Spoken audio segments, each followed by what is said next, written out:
Hey Scorecasters, Eanan here with another episode of Spotlight On from scorecastonline.com. Today, we're going to be looking at Sonokinetic's latest release, Capo. I'm going to be giving you a general walkthrough of the content included, as well as a look at their unique interface design. Then, I'm going to pass you over to the latest addition to our video scorecast team, Los Angeles-based composer Johnny Niddle, who'll be showcasing the various patch and articulation options. Finally, we've got our featured composer spot. This time around, it's London-born composer Blake Robinson, who I'm sure you've all heard of. Now, there's a lot to get through, so we better get started. Sonokinetic's Capo is the final part in their trilogy of orchestral cinematic tools that includes both Tutti and Vivace. It comes with 10 gigs of samples and over 17,000 audio files set to 44.1 kHz in both 16 and 24-bit. Capo works with the full version of Kontakt 4 and higher. It's not compatible with the free player. As a multi-sampled symphonic orchestral tool, Capo comes with all 4 sections of the orchestra and includes the most commonly used articulations. Let's take a quick look at what instrument patches, articulations, and recorded configurations were done for each section. The string section comes with staccato, marcato, pizzicato, Bartók pizzicato, as well as sustain patches. The woodwind section comes with staccato and sustain patches. The brass section comes with staccato, marcato, and sustain patches. Finally, the percussion section includes short articulations, round robin, and ensemble patches. Now, you may have noticed within the string, woodwind, and brass sections the term polyphonic section legato.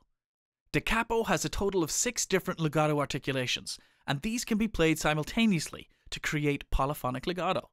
The playable legato sections are violins, violas, celli, bass, high brass, and mid woodwinds. Of course, it's possible for you to supplement these particular legato sections with the sustain patches from other sections in order to create a more full tutti section. Okay, let's quickly take a look at Capo's interface. There are 2 categories of patches in Capo. The first is the All Sections patch. This gives you control over all 4 sections, including articulations, volume, panning, reverb, and microphone settings. Each orchestral section has its own page, which can be accessed via the relevant graphic, like so.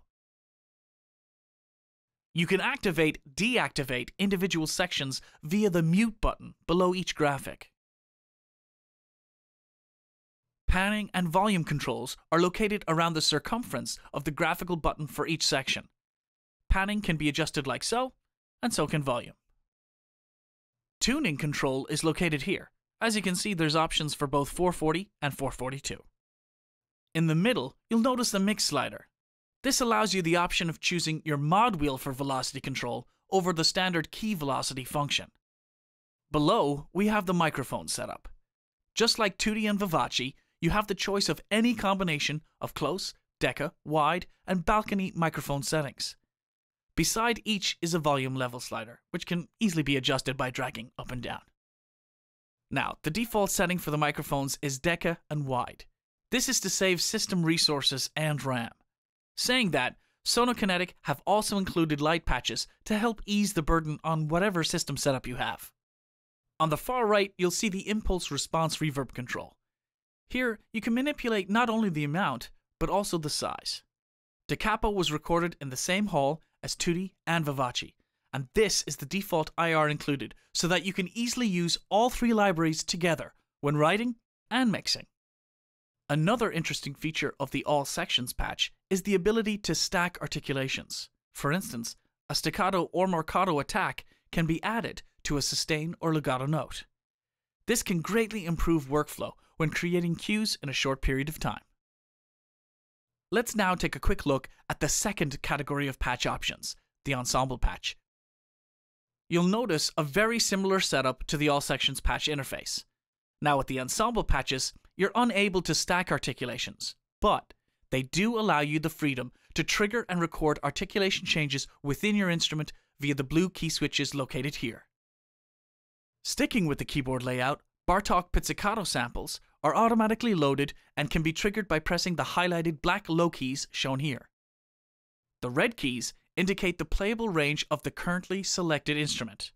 The yellow keys will show the combined playable range for whatever sections have been loaded in any particular instance of the Capo. Okay, it's time to hear this library in action. I'm going to pass you over to Johnny, who'll show you how he used the Capo to set up a few mock cues, which will showcase the different articulation and section options included with this library. Thanks, Eanan. The Capo is indeed a great tool for painting with broad strokes using the different orchestral sections, and that is exactly how I'd use it in my own workflow. Let's take a listen to the first cue focusing on the short articulations, staccatos, and marcatos. I'll demonstrate pizzicatos later.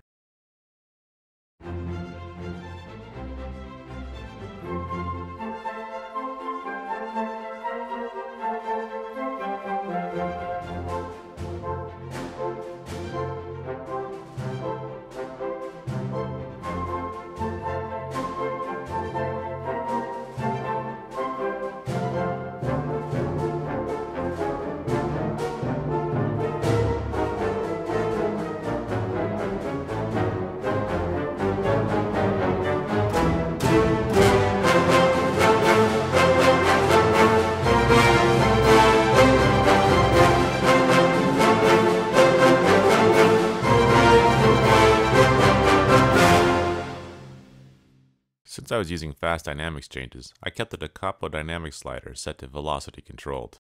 I would use the MIDI note velocity for dynamics if it was a part with many accents or separate parts within the same section, such as very light violin parts in the upper registers adding color, while the cellos play more intense parts beneath. I would use the mod wheel to control the short articulation dynamics, mainly if I was going to be switching between short and long articulations, allowing me to keep the consistency and feel of the dynamics while key switching between articulations. The mod wheel control dynamics may also help for quick writing, so you can worry less about how well you play the keyboard and eliminate those errant accents. Next, let's take a look at the long articulations, sustains, and legatos.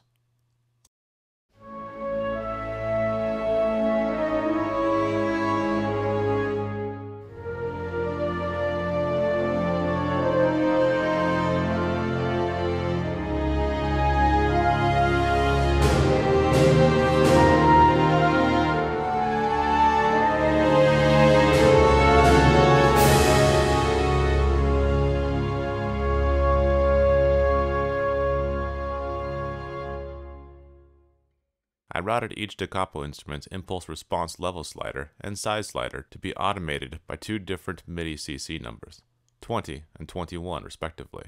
That way, I can create a single MIDI track in Pro Tools to control all Da Capo IRs by routing that MIDI track to multiple MIDI channel outputs.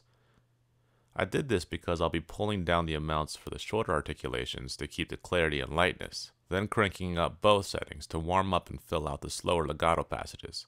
So this trick allows me to easily adjust them often and globally. Now let's look at a brief cue using both shorts and longs, using the mod wheel to control all dynamics.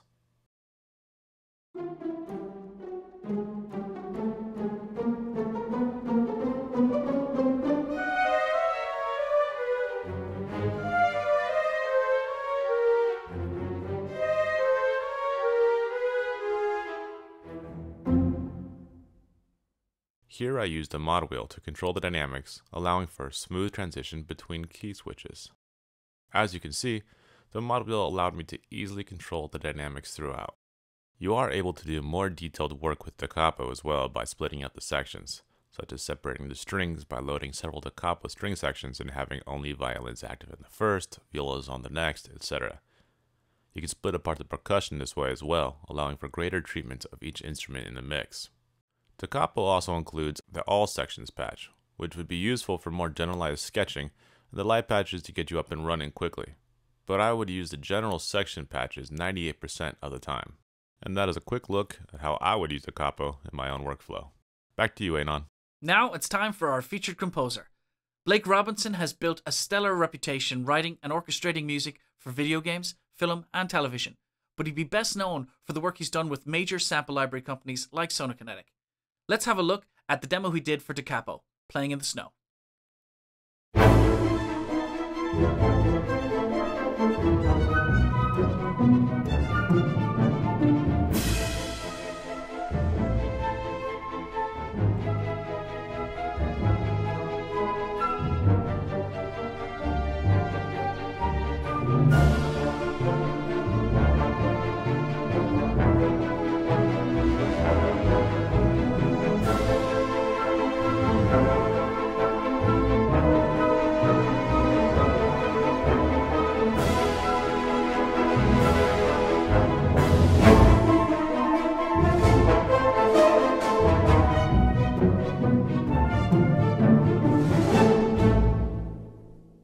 The Capo retails at €299.99. For more information and in-depth tutorials on the Capo as well as our other products, visit sonokinetic.net. For more of the latest information on scoring news and educational tools, visit our website at scorecastonline.com. Many thanks to Blake Robinson, our featured composer, and from Johnny and myself and the rest of us here at Scorecast, we hope you guys are enjoying your holiday season, and we look forward to seeing you soon. Take care.